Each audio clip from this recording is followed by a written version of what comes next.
तार वाले नहीं लेते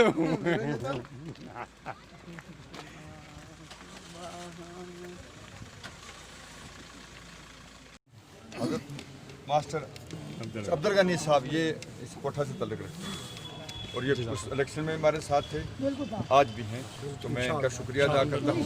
तो अब क्योंकि जो भी फॉर्मेलिटी थी वो हमने फार्म यहाँ जमा करा दिया इंशाअल्लाह ताला, अल्लाह के फजल करम से दरबार-ए-दार के वसीले। आगे का काम जो है वो इससे ज़्यादा मुश्किल है, आप लोगों ने जुड़ जाना है इंशाअल्लाह ताला। ये इलेक्शन ज़्यादा मुश्किल है किसी असम्बली के इलेक्शन से। अब कहा यह जाता है कि नहीं जी इसमें कूदने की ज़रूरत नहीं थी, ये इतना बड़ा नहीं था इलेक्शन, ये मतलब छोटा इलेक्शन था, असम्बली से नीचे आ गए। मेरे नज़दीक ला इलाहा की कसम ये भी उतना ही ये ताकत रखता है, अहमियत रखता है जितना असम्बली का रखता है। क्यों, मैं आपको बताऊँ इसकी वजह। 19 पंचायतें इसके अंदर, 19 दूने 38,000, नहीं सही 38,000, एक पंचायत की मैं कहता हूँ कि 2-2 हज़ार से ऊपर पॉपुलेशन होगी। नहीं मानता मैं, चलो उनकी बात मानूँ जो ये कह रहे हैं। 19,000 ही समझिए आप, 1,000 की पंचायत तो है ना आपके गाँव में, नहीं है क्या? 19,000 आदमी को इंसान नहीं समझा जाता है क्या? उनकी कदर इतनी है कि नहीं जी इसके लिए मैं नहीं आऊँगा या कोई और नहीं आएगा क्योंकि जी ये छोटा इलेक्शन है। नोज बिल्ला तो बस अल्लाह बड़ा गफूर। वो एक आदमी भी उतनी ही अहमियत रखता है, 19,000 20,000 लोगों की भी आखिर सेवा करनी है ना। ये क्या बात हुई नहीं जी, ये बड़ा इलेक्शन था तो ये छोटा इलेक्शन है, इसमें क्यों कूदने की जरूरत है? ये अल्लाह की मशीयत ऐसी थी। मैं तैयार नहीं था। उससे पहले जब मैं था इसमें क्या नाम से नौकरी करता तब भी मेरी ख्वाहिश नहीं थी, मेरे रब ने ही मुझे यहाँ पहुँचाया, बेशक कोई मैं सोचता भी नहीं था। आज भी मैं इस इलेक्शन के लिए तैयार नहीं था, खुदा गवाह है, लेकिन अल्लाह की मशीयत ऐसी। अब अगला फैसला भी उसके पास है, वो जो फैसला करे मेरा रब मेरे सिर माथे आप सबको मानना है अल्हम्दुलिल्लाह कहने के साथ। तो मैं अब यही अपील करता हूँ आप सबको, मेरे हमीद साहब भी कुछ कहेंगे, मास्टर साहब भी अपना पैगाम देंगे कि जुड़ के रहना है। और ये जो मेरे नौजवान साथी हैं, फेसबुक जिसको मैं आप कहते हैं, कोई कमेंट कोई ऐसा चीज़ नहीं लिखना, आपको कोई गालियाँ भी दे तो कोई चीज़ उसका कोई नहीं सब्र करना। इन अल्लाह साबिरीन, अल्लाह का सब्र। गाली भी लिखते मुझे देंगे, आपको कोई परेशान होने की जरूरत नहीं है। कोई आपने मुझे ये कोई किसी से भी कोई ऐसी ना आए, शिकायत ना आए कि नहीं जी उन्होंने ये लिखा है वो लिखा है। उनको जिसने जो लिखना है लिखने दीजिए, अदब के दायरे में रह के जो जवाब देना है अदब के दायरे में दीजिए। मैं इन अल्फाज के साथ आपसे इजाज़त चाहता हूँ और सबका बहुत बहुत शुक्रिया। मेरे पास अल्फाज नहीं है इंशाल्लाह कि फिर आगे अगर ज़िंदगी ने मौका दिया तो फिर मैं हमीद साहब से गुजारिश करता हूँ कि ये भी आपको लोग जनाब करम साहब, हमारे बड़े भाई जनाब मास्टर अब्दुल गनी साहब, हमारे सरपंच जनाब रियाज साहब, मोहतरम जनाब खालिद साहब सरपंच माड़ा, मेरे बुजुर्गों और साथियों, अकरम साहब ने जो कहा बहुत अच्छा कहा। इलेक्शन छोटा हो या बड़ा हो, चोरी छोटी हो या बड़ी हो, वो चोरी हो। इलेक्शन छोटा हो या बड़ा हो, इलेक्शन ही है। और ये छोटा इलेक्शन ही है जिसमें 19 पंचायतें, बहुत बड़ा इलेक्शन है। बहरहाल सरकार की नीति जो है इस वक्त वो ठीक नहीं है। सरकार चाहती है कि ये 2024 से पहले इलेक्शन नहीं करवाई। इन्हीं डेवलपमेंट जो DDC के मेंबर हैं, इन्हीं के थ्रू हमारी इस रियासत की डेवलपमेंट करवाई जाएगी। क्या मैं पूछना चाहता हूँ कि ये आप 4 साल छोड़ देंगे आप चार साहब आपके अपनी डेवलपमेंट नहीं करवाएंगे। हमने इस मुल्क की डेवलपमेंट करानी है, इस रियासत की डेवलपमेंट करानी है, उसके लिए आदमी होना बहुत ज़रूरी है। इनकी पार्टी ने जो फैसला किया, उस फैसला किया, एक ख़ानदानी और एक इज़्ज़तदार घर को टिकट दी है जो सही थी वहीं पर। हमारी पार्टी चाहे एनसी हो, चाहे पीडीपी हो, चाहे वो तारगामी साहब की पार्टी हो, सब ने जॉइंट फैसला ये किया है कि अकरम साहब को जो अलायंस की वजह से उनको लिहाजा चाहे एनसी हो, पीडीपी हो, सारी जमातें जो हैं वो इनके साथ हैं। और इंशाअल्लाह ये मेरे अल्लाह करेगा। और जिस दिन ये जीत का कदम आपके लोगों के हाथ में है, इसमें जीत भी आप लोगों ने करवानी है और अल्लाह ने रब इज़्ज़त नहीं करवानी है। लिहाजा मैं आपसे भी गुजारिश करूँगा कि वो लोग जो बहक चुके हैं छोटी छोटी बातों पर, जो इस इज़्ज़त को हासिल करने के लिए जो इस उनके कदम उस तरफ जाना शुरू हो चुके हैं कि मैं कल भी अकरम साहब से कह रहा था कि आज सियासत जो है एक इज़्ज़तदार, चाहे किसी भी मल्ला, किसी भी गांव, किसी भी शहर का आदमी हो, इज़्ज़तदार आदमी के लिए सियासत अब नहीं रही, क्योंकि यहाँ पैसे की गेम है। यहाँ उस टाइप के लोग जो सुबह कुछ हैं, दिन को कुछ हैं, शाम को कुछ हैं, उन लोगों की गेम बन चुकी है। लिहाजा एक इज़्ज़तदार घर है चौधरी असम अल्लाह जन्नतुल फिरदौस में जाते उनसे लेकर आज तक, और हमेशा उन्होंने अगर कुछ नहीं किया लेकिन किसी की बुराई भी नहीं की, किसकी लेग पोलिंग नहीं की। लिहाजा मेरी सबसे गुजारिश है, बगैर मज़हब मिल्लत, बगैर ज़ात पात, जब एक तरफ से हम कहते हैं कि आप हम उस नबी पाक की सुन्नत पर चलते हैं, तो उन्होंने एक ही कलमा पढ़ा था, ला इलाहा इल्लल्लाह, फिर हमें उस पर चलना चाहिए। ये ज़ात पात की जंग ना अकरम साहब में थी, ना असलम साहब में थी, ना हम में है। हम सब मिल के इस ज़ात पात की जड़ को एक तरफ करके इनको जीत करवानी है। और आप लोग अपने घरों में मत बैठिए, इनका साथ दें और भरपूर तरीके से मेहनत करें, ताकि इज़्ज़त जो है हमारे कदमों में और वो शान जो है जो इनके काबिल है, वो शान इनके घर तक फिर दोबारा आनी चाहिए। मैं अपनी तरफ से मैं जितनी कोशिश हो सके इंशाअल्लाह बढ़ चढ़ के काम करेंगे। मेरे साथी साथ हैं और अचानक प्रोग्राम बना, वरना हम भी कोई जुलूस की शक्ल में यहाँ पर आते। बहरहाल एक वक्त आएगा तो वो खुद इनको पता चल जाएगा कितने लोग इनके साथ हैं। तो मेरी सबसे गुजारिश है कि बगैर मज़हब मिल्लत, बगैर किसी रोक टोक के, बगैर किसी डर खौफ के आप इनकी सपोर्ट करें, मदद करें, ताकि शान से जीत सकें। शुक्रिया खुदा। मैं माशरफ गनी साहब से रिक्वेस्ट करूँगा कि 2 मिनट। हमारे तहसील सुरन कोट के सिपा सालार जनाब चौधरी मोहम्मद अकरम साहब, उठो मेरी दुनिया के गरीबों को जगा दो, काखे उम्रा के दर और दीवार हिला दो, जिस खेत से दैका को मैसर नहीं रोज़ी, उस खेत के हर होशा गंदम को जला दो। चौधरी साहब, आपकी ज़ात किसी तारीफ़ की मोहताज नहीं है। आप सुरन कोट की एक तारीफ़ हैं। जब असम्बली का इलेक्शन हुआ था, उस वक्त भी मैंने ये कहा था कि चौधरी साहब की वो ज़ात है कि इनके लिए मैंडेट का देना ये पार्टी का काम नहीं है कि पार्टी इनको मैंडेट दे। और वो दिन मुझे याद है कि पीर पंचाल से लेके ये वादी सुरकोट लसाना तक घूमती हुई जब आला कमान को नज़र आई, तो उन्होंने रात को ही फैसला ले लिया कि चौधरी अकरम जी को ही हमने मैंडेट देना है। मैंडेट असल में लोग देते हैं, लोग चुनते हैं। सही, पार्टी का काम नहीं होता है कि किसको मैंडेट देना जी। और उस वक्त हमने ये कहा था कि पार्टी देख ले कि किसको मैंडेट देना है।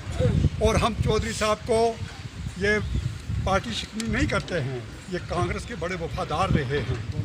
इनका घर वो घर है जो पैसों पे नहीं बिका, गोश्त के टुकड़े पे नहीं बिका।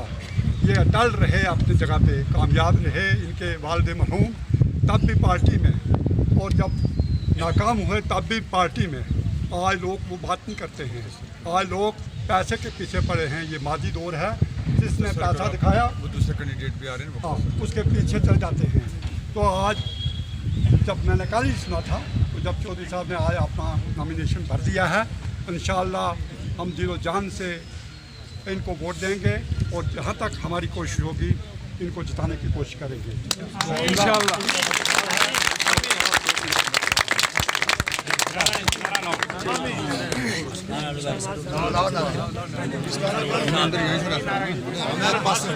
गल नहीं मैं डरा मैं बजा वो भी हमारे भाई हैं। चलो हम चलते हैं।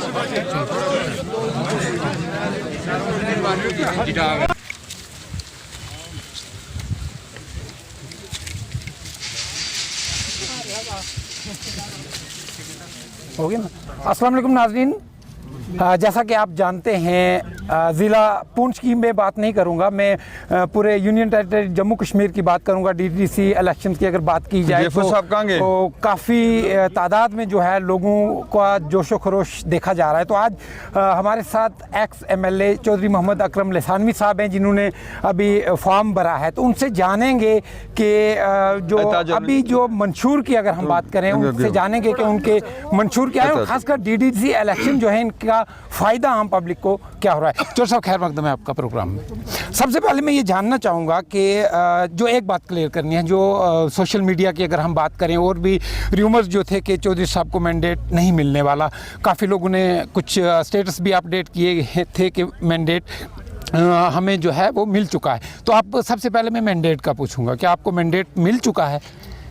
बिस्मिल्लाहिर्रहमानिर्रहीम, इंशाअल्लाह ताला मैंडेट हमें मिल चुका है। हमने मैंडेट की कापी जो उसमें मेरे प्रेसिडेंट जो हमारे पीसीसी के हैं जी मीर साहब, उनके 4 साइन होते हैं। तो लास्ट में हमारे दिल्ली के जो जनरल सेक्रेटरी हैं उनका साइन होता है। वो मुझे पुंछ से जो हमारे डिस्ट्रिक्ट प्रेसिडेंट हैं इसके कांग्रेस के चौधरी अब्दुल गनी साहब ने वो मुझे भेजा और मुझे प्रेसिडेंट साहब ने हुक्म किया, तो वो हमने अपने फार्म के साथ लगा के जमा करा दिया। मैंडेट जो है वो बाज़ाब्ता तरीके से मिल चुका है और हम इसके साथ ही आगे बढ़ेंगे। चौधरी साहब, इस इलेक्शन को आप क्या देखते हैं कि आवाम को कितना फ़ायदा होगा? जैसे हमने सरपंच के इलेक्शन देखे, फिर बीडीसी के इलेक्शन आए, उसमें चेयरमैन भी बने, अब डीडीसी को आप क्या देखते हैं? डीडीसी का इलेक्शन करवाने की इनको ज़रूरत नहीं थी, लेकिन चूँकि बीजेपी का जो एजेंडा है और जो ये काम कर रही है फील्ड के अंदर, इससे हमें शक होता है कि ये स्टेट शायद ना दें या असम्बली स्टेट मिलेगी तो उसके बाद इलेक्शन होंगे। तो मुझे लगता नहीं है कि ये 2-4 साल या 5 साल या इससे ज़्यादा भी कि ये हमें स्टेट दें या कोई इलेक्शन करवाएं। देखिए 1989 का ये पंचायत एक्ट है हमारी स्टेट का, इसको अमेंडमेंट करने की ज़रूरत नहीं थी। इन्होंने उसको अमेंड करके अब हर एक मतलब कंस्टिट्यूंसी जो थी हर डिस्ट्रिक्ट में नई कंस्टिट्यूंसियाँ बनाई, 14 सब डिस्ट्रिक्ट पूरे जम्मू कश्मीर को दी। मैं जो मेरा अपना जो है वो ये है कि एक ज़रूरत नहीं थी, पहले भी बीडीसी के चेयरमैन थे ही, तो अब ये इन्होंने तोड़ के घरों में जंग लगा दी है और इनका कोई काम नहीं। जहाँ तक आपने पूछा कि इसका फंक्शन क्या है, अभी तक एक्ट में खामोश है। 4 मेंबर मेरे हैं, 5 हमारी मेंडर्स हैं और 5 हवेली से हैं, गोया 14 मेंबर हम होंगे। इनमें में से एक डिस्ट्रिक्ट डेवलपमेंट बोर्ड का चेयरमैन चुनना है, होना चाहिए। इन्होंने चुनना है, ये जो एक्ट में है। अब उसका क्या फंक्शन होगा, उसको क्या फंडिंग होगी, डीसी साहब का उसमें क्या रोल होगा वगैरह वगैरह। लेकिन अगर जिस तरीके से इन्होंने ये इलेक्शन कराए, मिसाल के तौर पर 19 पंचायतें ये हो गई, दूसरी ईश्वरन कोट बी की हैं 22 पंचायतें नहीं, ये 15 पंचायतें हैं, वो फलियाज ब्लाक में हैं, लसाना ब्लाक में हैं। तो एक तरह से मैं बोलूँगा ये हमारे 4 ब्लाक हो गए, ठीक है जी। इनको कहते हैं, इन्होंने नाम दिया इसका टेरिटोरियल कंस्टिट्यूएंसी। अब ठीक है, जिस कंस्टिट्यूंसी से मैं बिलोंग लगता हूँ उसमें हैं 19 पंचायतें।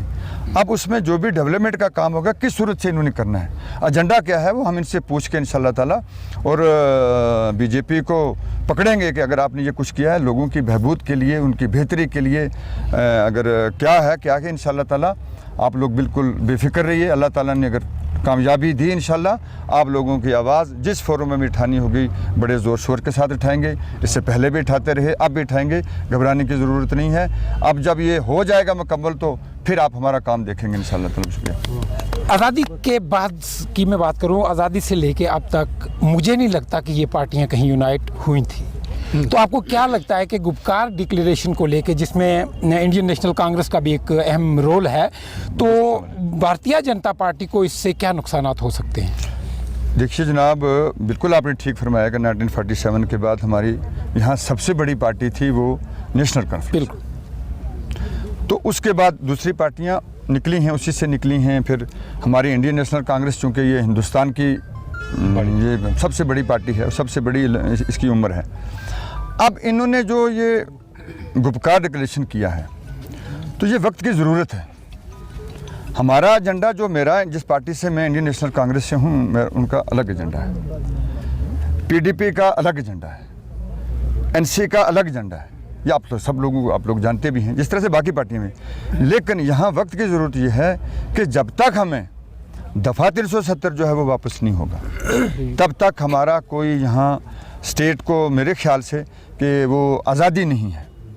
आज़ादी हमें थी, आज़ादी अब हमसे छीनी गई। दफ़ा 370 को ख़त्म करके हम लोगों से जो हमारे हकूक़ वो इन्होंने बिल्कुल छीन लिए हैं, पामाल की हैं, छीन लिए हैं। और इतनी बड़ी स्टेट कहाँ है ले और कहाँ ये हमारा डिस्ट्रिक्ट है, दो हिस्सों में इन्होंने तकसीम कर दिया। ये इनका शुरू का एजेंडा था। अब हमारी स्टेट यूटी से स्टेट बनती है। इतनी बड़ी स्टेट जिसमें कई यूटियाँ आती हैं, उसने उन्होंने तोड़ के हमें स्टेट को यूटी दे दी। इसके लिए हमें यूनाइट होने की ज़रूरत है। जो गुपकार डिक्लेरेशन है, ये यही है कि सब इकट्ठे होकर स्टेट का दर्जा लेंगे इंशाल्लाह ताला, और उसके बाद जो है असम्बली होगी। ये हमारे दफ़ा 370 को कानूनी तौर पे ये ख़त्म नहीं कर सकते। This is fact. वो भी किसी कानून के तहत है, लेकिन चलो इन्होंने जो किया ये भुगतेंगे इंशाल्लाह ताला।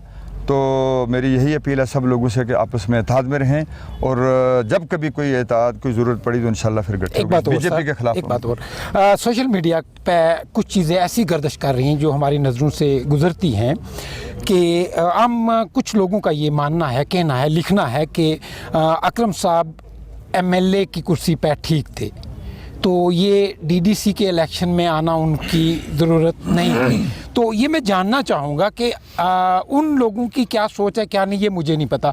ये मैं आपसे जानना चाहूँगा कि आपको क्या ज़रूरत पड़ी कि आप डीडीसी इलेक्शन कंटेस्ट करें। देखो, मैं इसमें नहीं आना चाहता था, लेकिन एक बात जो मेरी समझ में नहीं आती है, नहीं जी, वो असम्बली का इलेक्शन था तो इसमें आने की क्या ज़रूरत है। ये 19 पंचायतें, ठीक है, 19 पंचायतों की पॉपुलेशन अगर 2000 पर पंचायत लगा लो आप, तो होगी कितनी होगी, 38,000 मान लीजिए। नहीं 38, 1000 तो है।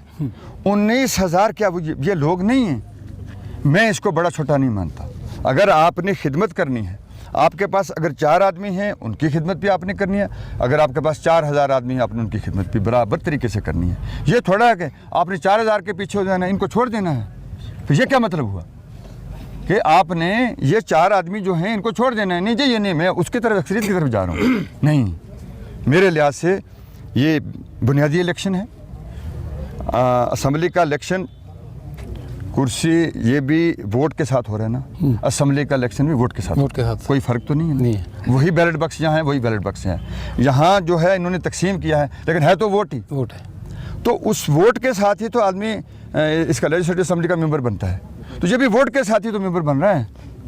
बिल्कुल, बेशक वहाँ पूरी कंस्टिट्यूंसी जो थी 1 लाख वोट है उसका, तो अगर ये उसमें से काट लो, माइनस कर लो, बाकी जो मेरे कैंडिडेट खड़े हो रहे हैं, जो जीत के आएंगे, तो वो भी तो वोट लेके आ रहे हैं ना। जब वोट लेके आ रहे हैं तो इसमें ये क्या हो गया कि ये बड़ा छोटा की तो बात मेरे नज़दीक नहीं है। यानी पब्लिक का काम करने के लिए और वोट से आ रहे हैं ना, वोट से आ रहे हैं। हाँ, पब्लिक का काम कर लेना। ये मैं अर्ज किया ना कि 4 लोगों को छोड़ दो, 4000 की तरफ हो जाओ, नहीं, बराबर। इसलिए इसमें कोई ये बड़ा छोटी, उनका अपनी सोच हो सकती है। मुझे उम्मीद है उन लोगों को जवाब जो है वो मिल चुका होगा। अगर बात देखी जाए फलाह बहबूदी की, इसमें भी हम इनके मंशूर जो खास करें मंशूर क्या हैं, उसमें हम एक डिटेल्ड इंटरव्यू करेंगे चौधरी साहब के साथ।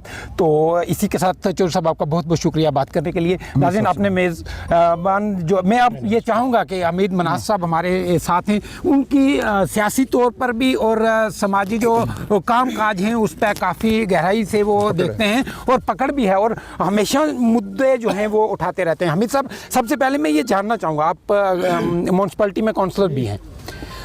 म्यूनसिपैलिटी का इलेक्शन और ये इलेक्शन, उसमें मुझे नहीं लगता उतना कोई डिफरेंस है।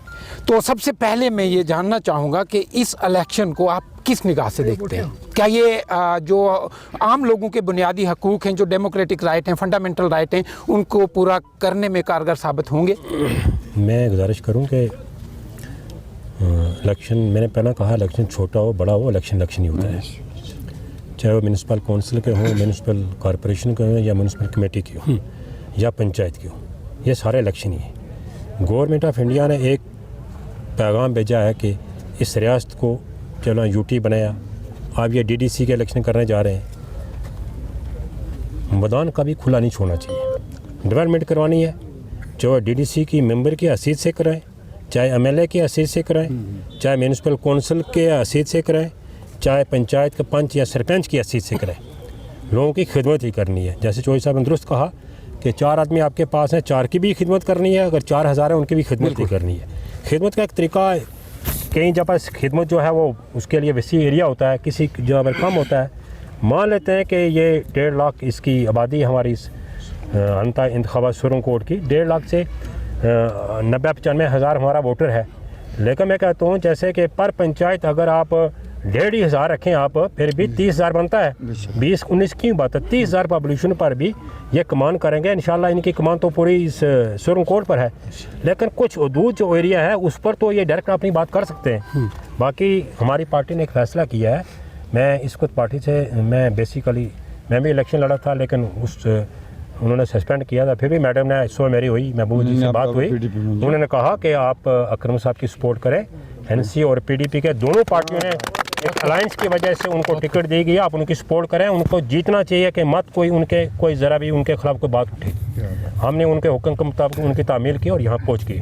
मैं अकरम साहब को अपनी पार्टी की तरफ से भी सब लोगों की तरफ से मुबारकबाद पेश करता हूँ कि मैं सब लोगों से गुजारिश यही करूँगा कि इनको इज़्ज़त से एहतराम, जो इनका इज़्ज़त एहतराम है उसको दोबारा करें और उसकी इज़्ज़त बढ़ाएं और इनको जिताएं और इनको वोट दे के इनको कामयाब करने की कोशिश करें।